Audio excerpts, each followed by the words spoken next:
Competitive examinations के लिए जो अन्य विषय हैं, साइंस, टेक्नोलॉजी, उसका पूरा सामर्थ्य हमारी पुस्तक देखने के बाद फिर आप मुझसे मेल पर बात करिएगा।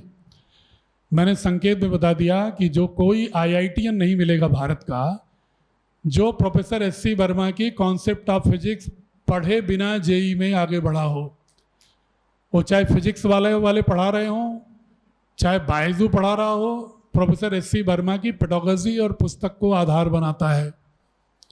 वो हमारी पुस्तकों को 6ठी से 12वीं तक पूरी साइंस की किताब को 50 विद्वानों के साथ नेतृत्व कर रहे हैं।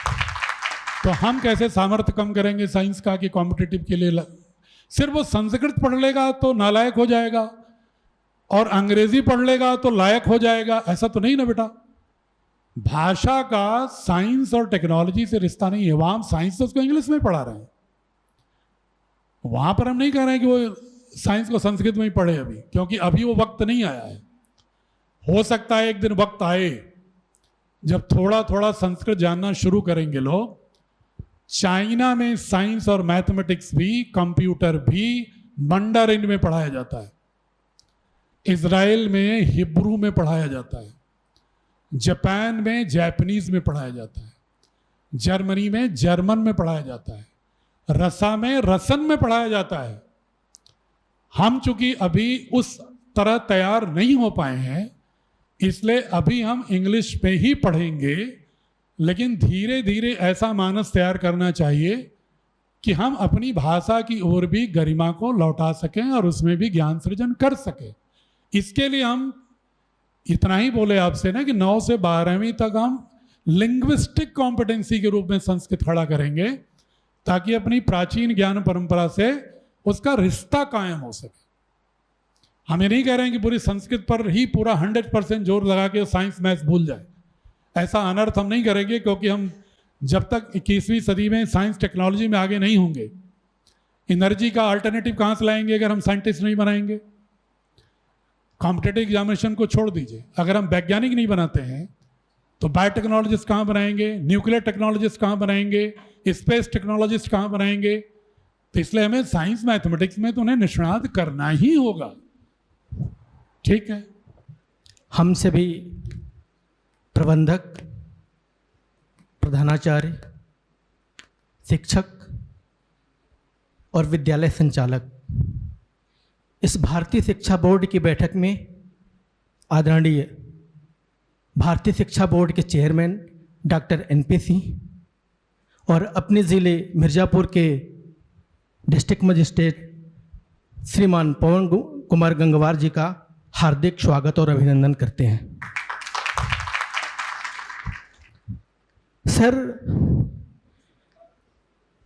मैं क्या सभी शिक्षक दिल और दिमाग से इस भारतीय परंपरा, भारतीय शिक्षा बोर्ड को लेकर के इतने उत्साहित और गर्वान्वित हैं कि जिसे हम शब्दों में व्यक्त नहीं कर सकते।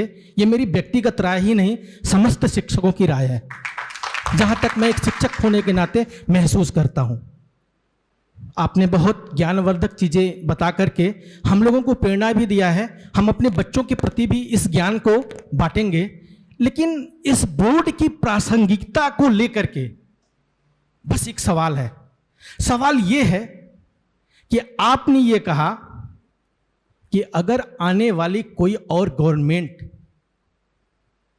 हिम्मत ही नहीं करेगी कि इस बोर्ड की वैधानिकता को हम समाप्त कर दें, हमें ये नहीं चाहिए कि हिम्मत ही नहीं करेगी, हमें ये चाहिए कि अगर वो 100% हिम्मत करे तो भी नहीं हटा पाएगी, क्योंकि उस हिम्मत के साथ हमारी मेहनत, हमारे बच्चों का भविष्य डगमगा जाएगा।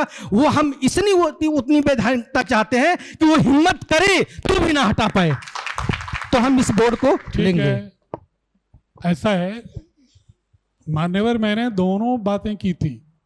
पहली बात हमने यही कहा था कि चूंकि विधिमान्य प्रक्रिया से भारत सरकार ने बनाया है तो इसे समाप्त किया ही नहीं जा सकता।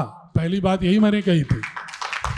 दूसरी बात हमने तब कही थी कि वैसे भी ये मानस में संदेह नहीं होना चाहिए कि जब संवैधानिक परिधि में नेशनल करिकुलम फ्रेमवर्क को फॉलो करते हुए कोई बोर्ड चल रहा है तो उसको सिर्फ इस आधार पर कि ये भारत की बात क्यों कर रहा है इसकी कोई हिम्मत नहीं करेगा, ये कहा था मैंने। बाकी वैधानिक रूप से मैंने ये भी उदाहरण दिया था कि जब CISC को भारत सरकार ने बनाया भी नहीं, भारत सरकार ने उसको मैंडेट भी नहीं दिया, फिर भी चल रही है 190 सालों से। अगर IB बोर्ड को भारत सरकार से इक्विवेलेंस भी नहीं है फिर भी चल रहा है भारत में, कैम्ब्रिज बोर्ड को इक्विवेलेंस नहीं फिर भी चल रहा है भारत में। ये सारे बोर्ड जब चल रहे हैं तो एकमात्र बोर्ड, आप कानूनी देख लीजिएगा, एकमात्र बोर्ड भारतीय शिक्षा बोर्ड है जो पहली बार जिसका जन्म भारत सरकार ने दिया है। CBSE का भी जन्म भारत सरकार ने नहीं दिया है, पालन पोषण करने के लिए गोद लिया है। तो जिसको जन्म है उसी पर आपको शंका हो रही है कि भारत सरकार कोई आए तो हटाने दे। और जो तमाम तरह के ऐसे हैं लोग जिनको कि ना भारत सरकार ने मैंडेट दिया न भारत सरकार ने बनाया, उनके बारे में आपके मन में कोई प्रश्न नहीं है। जिसको भारत सरकार ने ही बनाया उसके मन में प्रश्न है। तो इस प्रश्न के लिए मैंने निवेदन किया था कि ये अनावश्यक प्रश्न है, संशय है। ये बोर्ड पहला बोर्ड है जो भारत सरकार ने विधिमान्य प्रक्रिया से बनाया, संचालन करने के लिए एक संस्था को दिया। मैं बहुत अगर खुल के कहूं, अगर आपके मन की सारी आशंका है, बहुत कोई सरकार अगर कोई हिम्मत करेगी, कि मैं प्रशासनिक अधिकारी रहा हूं जानता हूं, बहुत कोई करेगा कोशिश तो ये कहेगा स्पॉन्सरिंग बॉडी बदल दो, इससे अधिक तो कुछ नहीं कर सकता हो, क्योंकि बोर्ड तो बोर्ड है और बनाया सरकार ने है। तो इसलिए बोर्ड की वैधानिकता पर किसी प्रकार का कोई भी बादल नहीं है संशय का, ये मैं आपको आश्वस्त करता हूं। और आप जब देखिएगा वेबसाइट गवर्नमेंट ऑफ इंडिया की तो आप भी आश्वस्त हो जाएंगे। आदरणीय चेयरमैन साहब, सर्वप्रथम मैं सभी को यहाँ प्रणाम करता हूँ। मेरा एक संशय युक्त प्रश्न है, चूँकि इस वैश्विक व्यवस्था में इतनी ज़्यादा प्रतिस्पर्धाएँ हर क्षेत्र में हो गई हैं कि मेरा एक स्कूल चल रहा है ग्रामीण क्षेत्र में और एक सामने भी स्कूल खुला हुआ है पाठशाला, और 2 बोर्ड से संचालित है। जिस प्रकार इस हमारे राष्ट्र में एक सिलेबस लागू है लगभग और एक ही कंपटीशन कराए जा रहे हैं नीट JEE एडवांस के, तो उसमें जो सिलेबस का पैटर्न है वो तो एक है, लेकिन जो प्रैक्टिकल्स हैं, जो थ्योरेटिकल क्वेश्चंस हैं, उनके पैटर्न और मार्क्स में थोड़ा डिफरेंस हम देख रहे हैं। जैसे CBSE बोर्ड में 20% के मार्क्स प्रैक्टिकल हैं और UP बोर्ड में जो स्टेट बोर्ड देख रहे हैं उसमें 30% हैं। तो कंपटीशन में गार्जियंस हमारे सामने एक प्रश्न लेकर के आते हैं कि कुछ उन्हें लालच रहती है, हालांकि वो देख रहे हैं कि आगे कंपटीशन सेक हैं, लेकिन फिर भी वह मेरिट को लेकर के, चूँकि तमाम नियुक्तियाँ जो गवर्नमेंट साइज में हैं, तो उसके आधार पर वो मूल्यांकन कुछ वैसा भी करते हैं। मुझे एक संशय बना हुआ है, पर्सनल मेरा प्रश्न है आपसे विनम्रता से, कि इस पर आने वाले समय में अगर एक समावेशी समन्वय अगर थोड़ा हो जाता तो गार्जियन के मन में जो चॉइस का भाव बोर्ड का बना हुआ है, अगर यह बोर्ड थोड़ा सा उस मायने में हमें वरीयता देता। आपका प्रश्न बहुत ही स्वाभाविक है, लेकिन इसका जवाब हमारी पुस्तकें ही दे पाएंगे आपको, क्योंकि अगर हम बातें करेंगे तो बातें तो बहुत लोग करते हैं अपने अपने पक्ष में। जब आप पुस्तक देखेंगे हमारी, स्पेशली साइंस की, और गार्जियन को भी दिखा दीजिए जो साइंस जानते होंगे। देखिए, अभी तक NCERT की किताब ही लोग ज़्यादा पढ़ते हैं, चाहे UPSC हो, हम लोग भी परीक्षाएं दिए कंपटीशन की, या अगर कोई JEE नीट की तैयारी भी करता है तो फाउंडेशन पहले CBSE को बनाता है, फिर उसमें शॉर्टकट आंसर क्वेश्चन करने के मेथोडोलॉजीज तय करता है। हमने अपनी पुस्तकों में इसका संज्ञान लिया है। वर्मा जी से मेरी बहुत लंबी बात हुई, एक पद्मश्री मनिंदर अग्रवाल जी भी हैं साइंस के, गुवाहाटी के प्रोफेसर हैं IT के, स्कूल एजुकेशन के लोग हैं, फिजिक्स वाला से लेके कोचिंग वालों को भी हमने इंगेज किया इसी राय लेने के लिए कि हम अपनी पुस्तक 9वीं से 12वीं कैसे बनाएं और उसमें प्रश्न कैसे रखें और अपने असेसमेंट को कैसे इस तरह रिमॉड्यूल करें कि मेरा बच्चा बोर्ड का अगर वो 85% के ऊपर पाए तो कम से कम JEE नीट में परसेंटाइल में भी 80% के ऊपर ही रहे।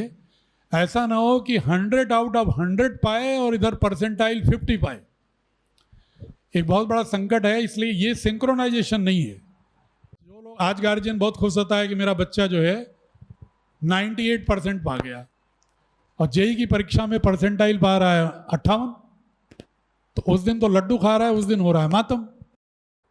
तो ये जो द्वंद्व है, इस द्वंद्व को धीरे धीरे गार्जियन भी समझेगा, हमें भी समझाना होगा कि भाई अभी हमको इस मॉड्यूल में ले जाना है कि तमाम जो कोचिंग इंडस्ट्री है वो इसी पर फलती फूलती है कि बोर्ड ज़्यादा से ज़्यादा नंबर बांटने में लगा हुआ है, जबकि उस नंबर पर सीयूईटी में भी प्रवेश नहीं होने वाला है, किसी विश्वविद्यालय में भी उसकी भी अलग परीक्षा हो रही है। बोर्ड रिडंडेंट होते जा रहे हैं, तो ना आपकी टेक्स्ट बुक काम आ रही है कोचिंग में, ना आपका पेडागॉजी आ रही है, ना आपका सर्टिफिकेट आ रहा है।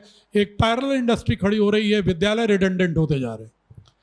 इसलिए एज ए बोर्ड हम इस पर भी सीरियसली सोच रहे हैं कि कैसे हम इस तरह से करें कि उसमें बच्चे को फेलियर का बोध भी ना हो, सामान्य रूप से 75% तक पा ले हो, लेकिन जब उसके आगे बढ़ना शुरू हो उसकी, तो higher order, analytical, reason based, customise questions इस तरह के हों कि वो कॉम्पिटिटिव एग्जामिनेशन की तैयारी 9th ऑनवर्ड से बिना कोचिंग के भी उसकी प्रारंभ हो जाए।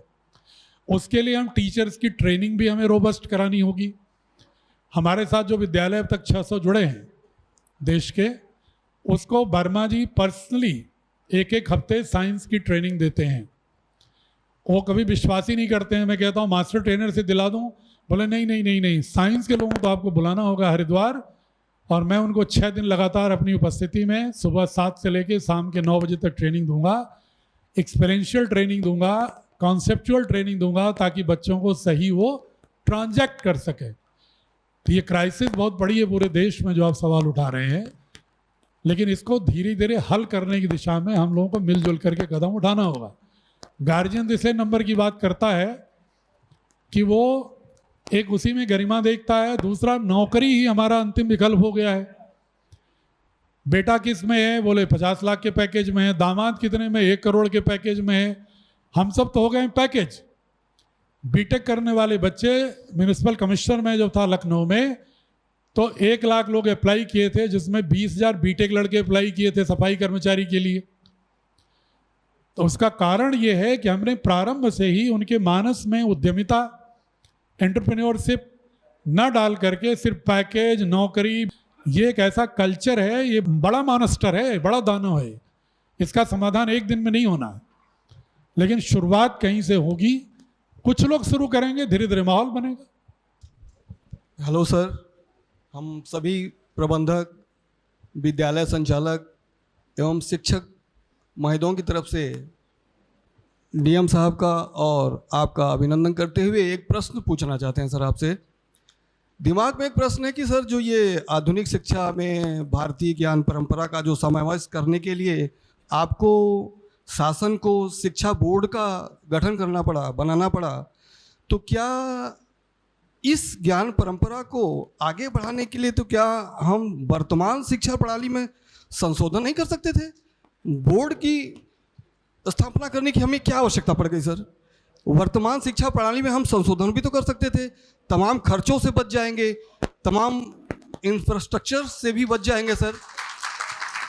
नहीं, ठीक है, बहुत बढ़िया, ताली बजाया आपने। इसका मतलब कम से कम ज्ञान परंपरा की इज्जत करते हैं आप लोग।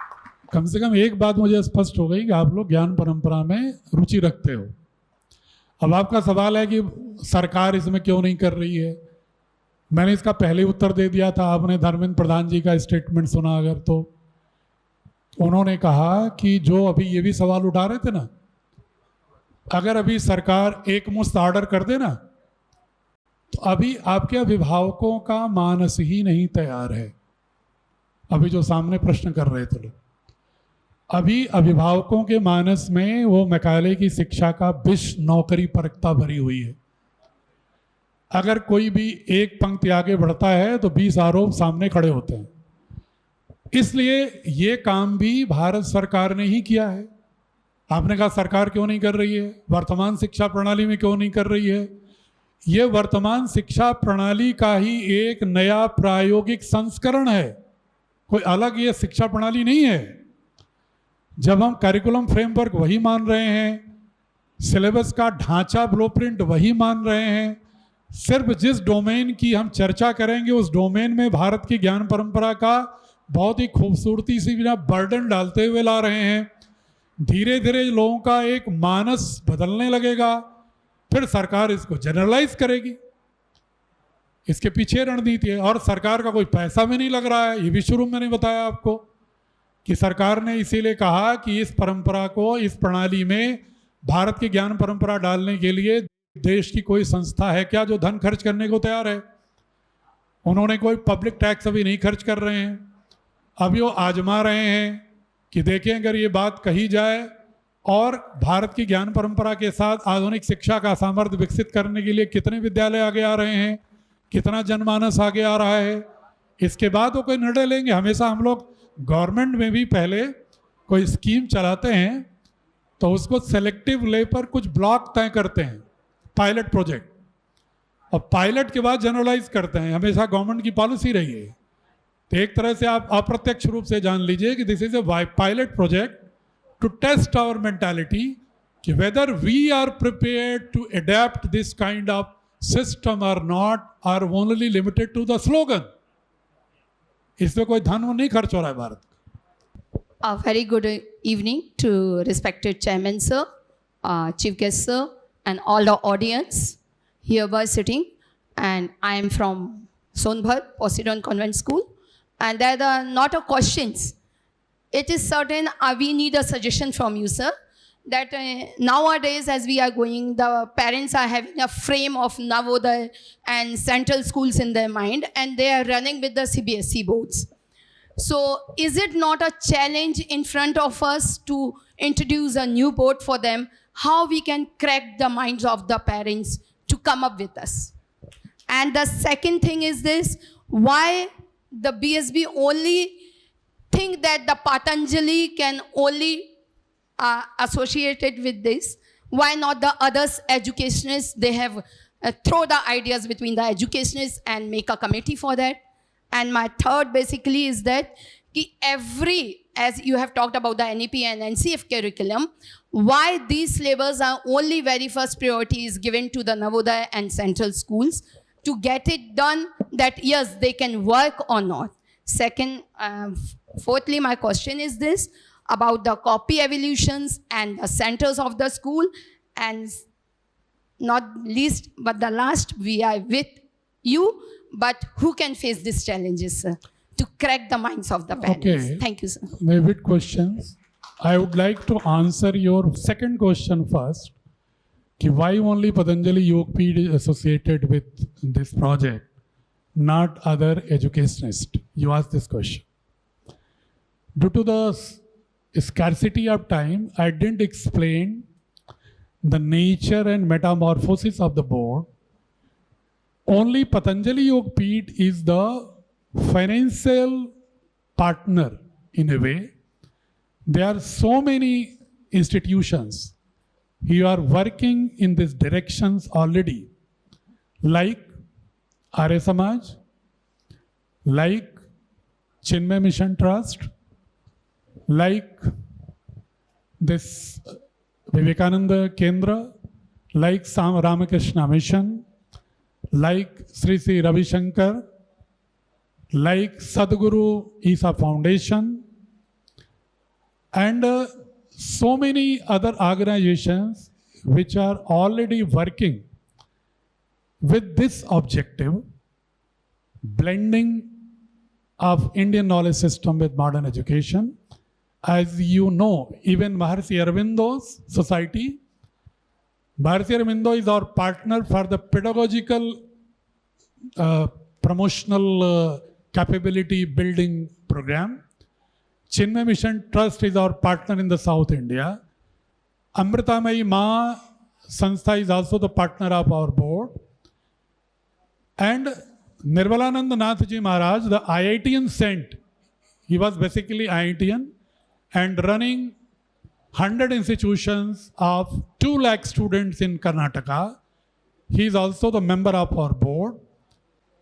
Many madrasa people also the member of our board who have the Islamic, who are the Islamic scholars, they interpret the Islamic laws as per the spirit of nurturing students as Bharatiya, and so many other Buddhist, IIT turned Jain. I think nobody is left from this chariot who is not sitting here with all domains of educational field, whether from south, whether from north, whether from northeast, whether from Tibet. Everybody is on the board as a member, or the society the member, and they are contributing in the very, very enthusiastically. Number one was how we will convince the guardians. This is definitely, it will take time. I know it is not as a magical way to convince the guardians, but when the guardians will look at the books, जब वो किताब देखेंगे, then they will realize that two things are important for education system. One is vision, or second is competency, and third is the values and disposition, which the NCF talks about. ये भारत की सभी वैचारिक दर्शन से जुड़े हुए, शिक्षा जगत से जुड़े हुए सभी तरह के लोग इस भारतीय शिक्षा बोर्ड के प्लेटफॉर्म पर हैं, कंट्रीब्यूटर के रूप में, सहयोगी के रूप में. नॉट ओनली पतंजलि योगपीठ, पतंजलि योगपीठ ने साहस दिखाया है 10,000 करोड़ रुपए भारतीय शिक्षा बोर्ड में निःशुल्क व्यय करने का, इसलिए इनको स्पॉन्सरिंग बॉडी बनाया है. मेंबर आधे भारत सरकार ने नामित किए हुए हैं, आपको पहले ही बता दिया था मैं. रही बात गार्जियन को कन्विंस करना, ये एक कठिन काम है. यहां पर विदेश की बात करना आसान काम है, भारत की बात करना कठिन काम है. लेकिन जब एक बार धारा बन जाती है तो धारा बहुत तेज होती है. फिर ये बात तो 1915 में गांधी के सामने भी आई होगी कि कैसे जोड़ें. ये बात तो 1940 में सुभाष चंद्र बोस के सामने भी आई होगी, कैसे मानस बदलें. ये बात तो 1930s में महर्षि अरविंदो के सामने भी आई होगी. ये बात तो 1850s में महर्षि दयानंद के दिमाग में भी आई होगी. लेकिन उनके साथ लाखों लोग जुड़े, करोड़ों लोग जुड़े. पहले सत्य के साथ कुछ लोगों को यात्री बनना होता है. एक उदाहरण मैं बताऊं, ईसा फाउंडेशन के सदगुरु बहुत ही क्रिटिकल हैं किताबों के बारे में. सदगुरु का लेक्चर कितने लोग सुनते हो? ही इज वेरी क्रिटिकल, आप जानते हैं, हर चीज में बहुत ही विश्लेषण करते हैं. उन्होंने अपनी एक टीम भेजी इन्हीं सारे प्रश्नों के साथ. 3 दिन तक वो पूरी टीम अध्ययन की, मुझसे 6 घंटे वार्ता की. ईसा फाउंडेशन ने अपनी सारे विद्यालयों में भारतीय शिक्षा बोर्ड को, उनकी पुस्तकों को, पेडागॉजी को लागू कर दिया है 6 महीने से कोयम्बटूर में. तो ये शुरुआत करने के लिए एक मथुरा के विद्यालय ने बोर्ड अपनाया. आचार्य कुलम हरिद्वार ने सीबीएसई से स्विच ओवर किया भारतीय शिक्षा बोर्ड पर. प्रिंसिपल साहब खड़ी हो गई कि साहब बच्चे भाग जाएंगे. ये हुआ, ठीक है, गार्जियंस को एक बार हम एड्रेस करेंगे, फिर भी जाते हैं तो जाएं. यात्रा 2 लोगों से शुरू होगी, 1 से शुरू होगी. यात्रा 1 शुरू होगी तो कारवां बनेगी. शुरुआत अच्छी चीज की तो धीरे धीरे होती है. जो फाइनेंशियल लॉस सोच रहा होगा वो भी भ्रम में है, क्योंकि मथुरा का एक विद्यालय है. आचार्य कुलम हरिद्वार का उदाहरण मैं 2 दे रहा हूं आपको, अध्ययन कर लीजिए. जैसे उन्होंने बोर्ड से लिया, पहले महीने में विद्यार्थी 20% हटे और दूसरे महीने में 40% जुड़ गए. 2 महीने सिर्फ लगा उनको समझने में बोर्ड को. क्योंकि जब उन्होंने किताब, पहले उनके मन में यही भ्रम था, जैसे आपने बोला ना कि संस्कृत पढ़ा देंगे तो कंपटीशन की योग्य कैसे होंगे. जब उन्होंने साइंस की किताब देखी, मैथमेटिक्स की किताब देखी हमारी, तो बोले अरे इसमें तो ज़्यादा सामर्थ्य है, हम अनावश्यक भ्रमित हैं. कुछ लोगों के दिमाग में है कि संस्कृत पढ़ाने का मतलब सिर्फ यज्ञ का मंत्र पढ़ना है, पुरोहित बनाना है. वो इस भ्रम में पड़े रहते हैं, इसलिए पड़े रहते हैं कि संस्कृत के उन ग्रंथों का अध्ययन ही नहीं किया जिनका मैं भी कुछ का नाम ले रहा था। अभी हजारों पढ़े हैं जिनका नाम लेना है, जिनमें ज्ञान परंपरा है, जिनमें नॉलेज सिस्टम है, जिसमें टेक्नोलॉजी है उस कंटेम्परेरी युग की। संस्कृत का मतलब कोई पूजा पाठ नहीं है। तो इस तरह का जो भ्रम है, और मात्र संस्कृत नहीं पढ़ा रहे हैं, हम सारे विषय पढ़ा रहे हैं, नेशनल करिकुलम फ्रेमवर्क फॉलो कर रहे हैं, उसका ब्लूप्रिंट फॉलो कर रहे हैं, सारे कॉम्पिटिटिव एग्जामिनेशन उसी ब्लूप्रिंट के ही पुस्तकों पर आएंगे। तो इसलिए उसमें कोई तात्विक भेद नहीं है। पुस्तक देखने के बाद लोग सहमत हो रहे हैं, बहुत तेजी से हो रहे हैं। बल्कि बहुत सारे लोग तो कहते हैं अगर हम बोर्ड लागू न करके पहले आपकी 1 साल अगर हम किताबें 8वीं तक लागू कर लें तो। हमने कहा कर लो। और जैसे वो 8वीं की किताब लागू किए थे पिछले साल, इस साल, पिछले साल हमारे पास स्कूल थे 40, अब हो गए 680 6 महीने के अंदर। कि जैसे ही किताब पढ़ते हैं, गार्जियन भी देखते हैं, तो उनको लगता है नहीं नहीं हमारे भ्रम तो खत्म, बेकार का भ्रम है, इसमें कोई पंथ नहीं पढ़ाया जा रहा है, इसमें कोई पोंगा पंथी नहीं पढ़ाई जा रही है, इसमें कोई पुरोहित बनाने की फैक्ट्री नहीं है, इसमें कोई अज्ञान की फैक्ट्री नहीं। ये तो समर्थ तत्वबोध के साथ, विज्ञान टेक्नोलॉजी के साथ, भारत के हृदय में भारत को एक साथ रखकर global citizen with Indian orientation, वैश्विक नागरिक भारतीय बोध के साथ, ये उद्देश्य है शिक्षा बोर्ड। सर, डीएम महोदय को प्रणाम, और आपको भी, साथ में यहाँ आए हुए सभी हमारे प्रबंधक लोगों को मेरा प्रणाम। सर, मेरा प्रश्न यह था कि सारे प्रश्नों का तो आपने उत्तर दे दिया, परंतु आपने मान्यता के प्रक्रिया पर जरा उसको थोड़ा समझाएं कि कैसे मान्यता इसका मिले और कैसे हम लोगों को ईजिली रूप में मिल सके। ठीक, क्योंकि होता क्या है कि मान्यता तो मैं समझ गया कठिनाइयाँ जानता हूँ मैं जी। और एक और प्रश्न है सर, कि जब मैं मेघालय आया तो यहाँ पे बहुत सारे गुरुकुल चल रहे थे, और उसने एक कानून बना करके सारे गुरुकुल को बंद करा दिया। तो क्या भारत सरकार ऐसी कोई प्रक्रिया नहीं ला सकती जिससे हम अपनी संस्कृति को पुनः लागू कर सकें और पुनः हम उसको जो है क्रियान्वित कर सकें इजली तौर पे? बात हो गई जी। ये दूसरा वाला सवाल तो आप भारत सरकार से पूछिएगा, क्योंकि भारत सरकार का प्रतिनिधि के रूप में यहाँ मैं नहीं बैठा हूँ, इसलिए उसका सक्षम जवाब नहीं दे सकता। हाँ, लेकिन एक लोकतांत्रिक नागरिक के रूप में आपको सलाह दे सकता हूँ कि देश की सरकारें कानून बनाती हैं देश की जनता की भावना के अनुरूप, और देश की जनता की भावना अभिव्यक्त होती है सरकार बनाने की प्रक्रिया के दौरान।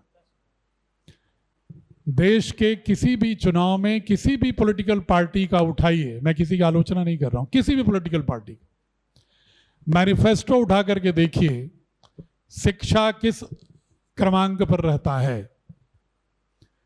शिक्षा अंतिम के 1-2 ऊपर रहता है।